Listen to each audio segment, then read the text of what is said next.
Hello, welcome back to Dino Valley. We're here with Nick Stoneground to continue our questing here in the frigid temperatures.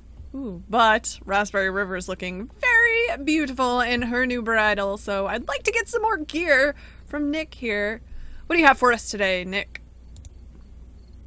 Now, there should have been some mail. Can you ride over to the mailbox for incoming mail and check if anything's been delivered? Almost regretting putting the mailboxes so far away. Oh, just out of reach. Ah. Nick, they're really just right over here, though.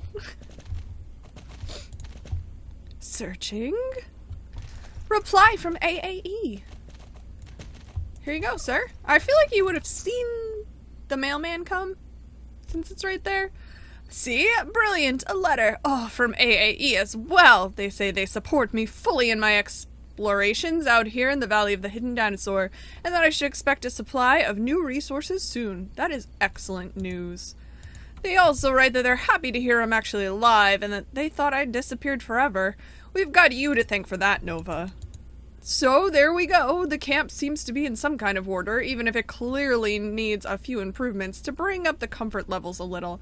But most importantly, we've made a start and we have got the support of AAE. Now our exploration expedition can begin for real. Do you want to help me explore the Valley of the Hidden Dinosaur? Yes, for a jacket, of course.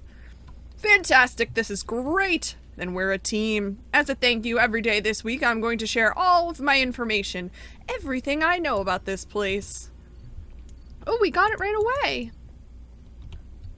Here's the jacket.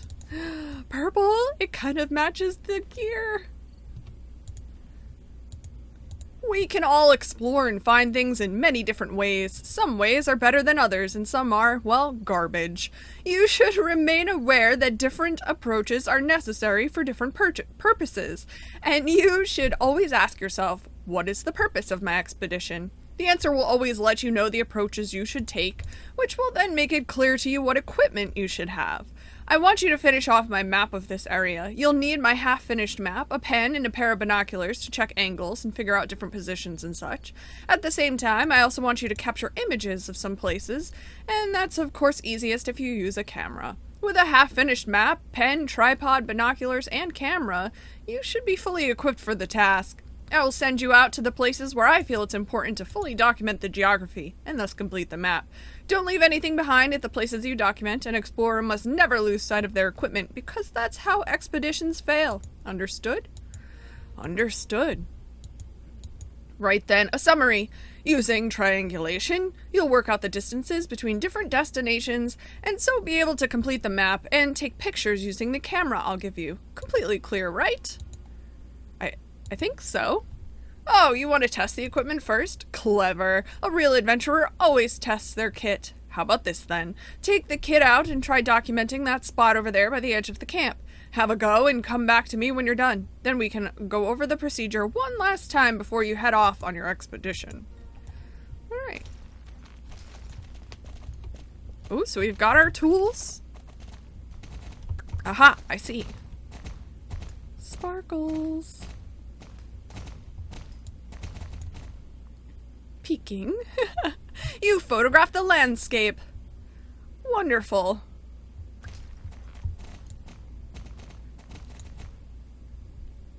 Ooh, some more photographs. Excellent. Photography pros too, as well. We definitely are. Oh, this one's different. What's this one? Binoculars. Oh, we must be dismounted. Back up, Raspberry River.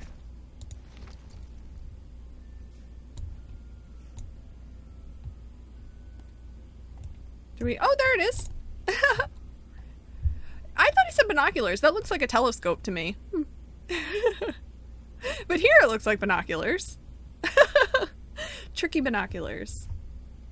Alright, then we have to place the map. And write on it. We're right here. X marks the spot. Cool. Oh, and another photograph? Yes.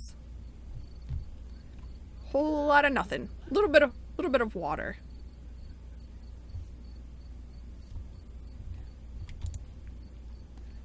Picking up the map. Because we can't leave our equipment behind, so we have to pick everything up. Ooh, the spot is now explored. I think we did well, Nick. That looked promising. I suppose you could have held the camera a little higher up and changed the shutter settings to be able to get better exposure to compensate for the snow reflections. Otherwise, it was okay. Thanks, buddy. Righto, here, take the equipment and you can be off on your first real expedition. I think you could probably get started by exploring and documenting the frozen Veil Lake down there. The lake makes up a central part of the crater. The water level is now much lower than it was at the time when the lake filled the whole crater. As always, with ice, be careful. It can break, and there are cracks to look out for. You need to be very, very careful if you don't want to fall through into the icy water. Come back to me for a debrief when you have documented the 4 places on the frozen Dale Lake. This sounds really risky, but I guess we're up for the challenge. Whew. These icebergs are definitely dangerous. Oh, jump! Alright, we're on to the second spot in this set of exploration. I'll be editing it quite a bit because it's doing the same tasks at every exploration spot, so we don't need to see each and every one. Check it out! We've found the hidden dinosaur! Oh my gosh, it's huge. It's totally huge! It looks like he's crawling out of the ice. Could you imagine seeing one of those alive? Whew, I don't think I could handle it. Oh, it's so freaky looking. Well, we have to take pictures with it. Awesome, so we've now completed all of the expedition spots and we can return to Nick's stone ground and let him know. Nick, we found a giant dinosaur skeleton. It's so cool. You have to go check it out. Wow, you found the hidden dinosaur! I've only ever heard mention of it in the old travelogues of the early adventurers, and I've always wanted to see it for myself. I feel strangely elated over this awesome skeleton, some kind of connection from the past that I can't quite put my finger on. A little like I've got a really strong deja vu. You've taken some really outstanding pictures. I'll work through some of this new information, and I might come up with some additional information related to this later. May even need to send a report to AAE about this and see if they have any information for me. We need to know more. I also want to know the old elevator. The old elevator on the valley's south side was built so that earlier expeditions could get themselves to the bottom of the valley's crater more easily. How come you didn't use the elevator then, Nick? How come you didn't try and fix it? If you knew it was there... Until about 100 years ago, the whole valley was covered with a roof of thick ice. At one time, perhaps 1,000 years ago or more, the entire crater was filled with water and partially frozen. The entire surface was totally frozen, and one day, when the water faded back, it left a huge space behind, a gigantic hall with a colossal roof of ice that glowed with blue light as the sun tried its best to force its light through. Large pillars of ice had formed in the lake and served as support to the ceiling of ice. Even today, many of those huge pillars remain. They're dotted around the valley in the form of giant statues which look like they could be tombstones of ice that testify to a different time. The ice ceiling, which was made up of the old lake surface, was rather unstable and didn't contain much of interest to the expeditions that came here.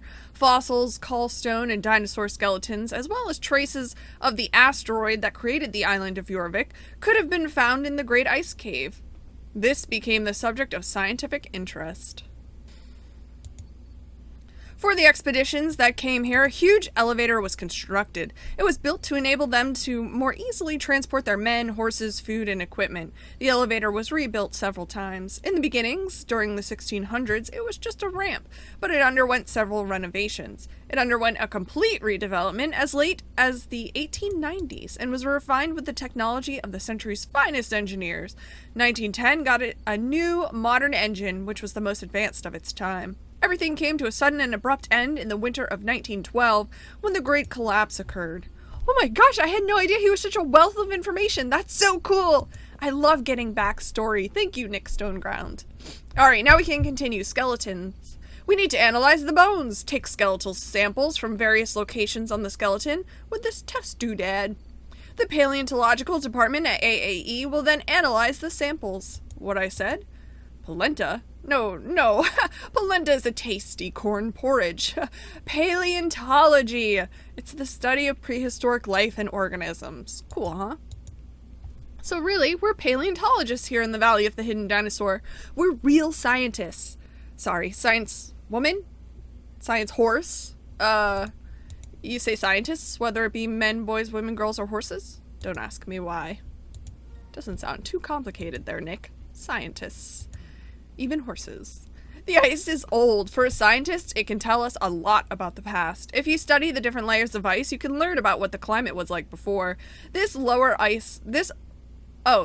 lake ice has been properly protected from outside influences until the big collapse in 1912. AAE has expressed a lot of interest in this and want us to drill out ice cores to send them for analysis. While you're out there on thin ice, can you take some ice samples? Take this ice drill and drill for ice cores that we can send to AAE. I wonder if we'll find more skeletons. That would be so cool. Oh, Nova, didn't that sound like something fluttering into the mailbox over there? I promise I heard it very clearly.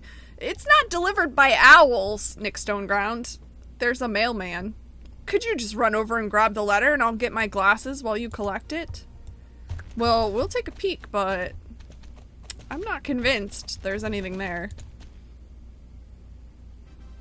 Oh, there is! There's a letter! He proves me wrong. Sorry, I doubted you, Nick. There was a letter? Knew it. Let's have a look. I couldn't find my glasses, but this letter is written so properly that it should be fine to read anyway.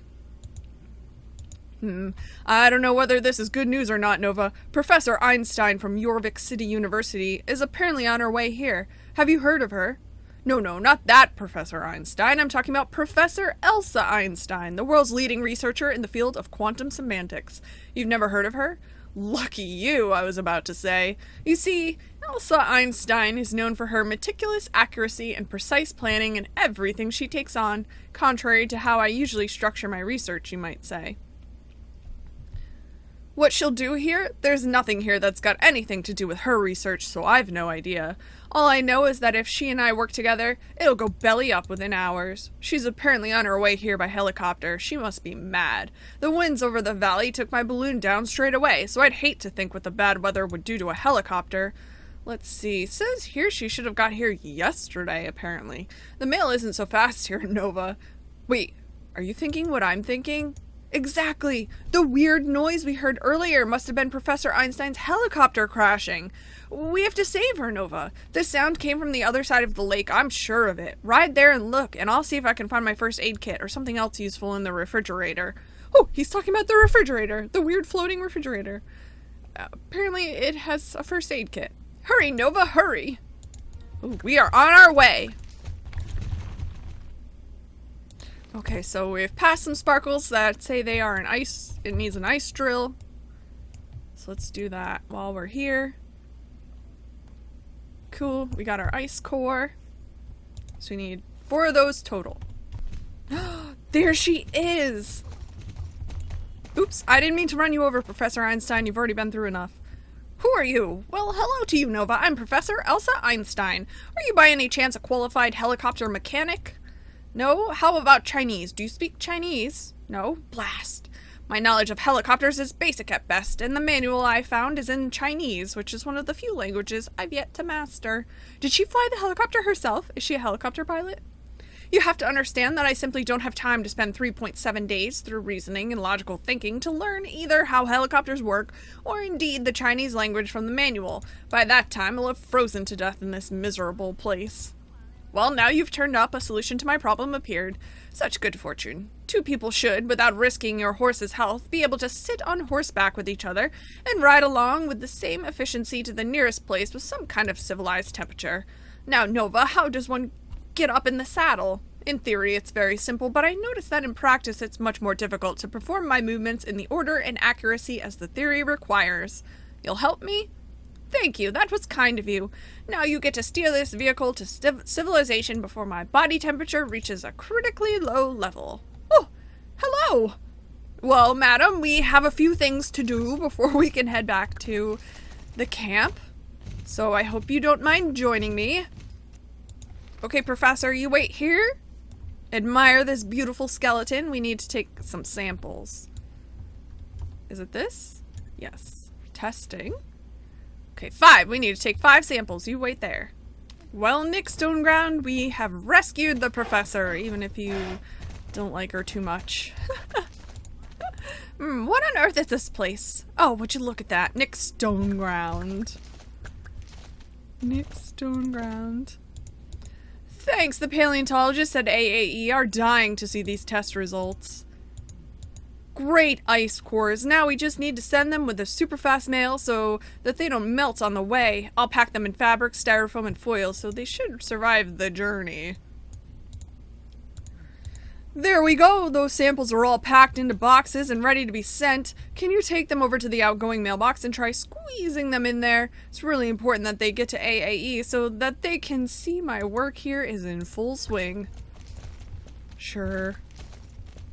Squeeze it on in. Oh, we have to use the box. Squeeze it on in. Oh, two. Okay. 2.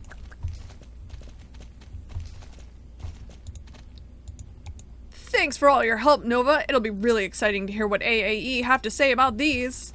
Oh, we will check back with you later. Professor Einstein, are you feeling better? Nick Stoneground, I see you've used, as ever, your unstoppable talent for ineptitude to build some kind of camp. How will you ever be able to conduct serious research in this kind of uncivilized setting? We can discuss this at a later issue later. I see that you have a fire that burns, and it must be only a matter of minutes before my extremities have frozen to the point that you could snap off a finger. Ugh. Nick, before I warm myself by the fire, I must remember to convey the greetings of the board of the university. They want to express their congratulations to you on your discovery of this valley, and they look forward to the first results of your expedition here with great excitement. They also say that they will unfortunately not be able to fund your research any further before they get to see some real results. And with that said, Nova, I can now declare that never have I been so happy to be close to such a primitive fire. Ah, precious warmth. Oh no, she seems kind of mean. Uh-oh. Oh dear, no more funding. That's quite a setback. Oh, Nova, if I'm ever going to be able to make any proper discoveries, I can't have Professor Einstein poking around all the time. What's she doing here anyway? She hasn't said anything. I think she just had a conversation with you, though. What? If she's related to Albert? Well, yeah, she is, but she's from the smart side of the family. If she thinks this camp is so awful, then she's welcome to improve whatever she wants, just as long as she doesn't bother me and my epic plans. Tell her that from me, Nova. You should probably tell her yourself. You're gonna have to be here together, in the cold, alone. Hello to you again, young Nova. What am I up to? Well,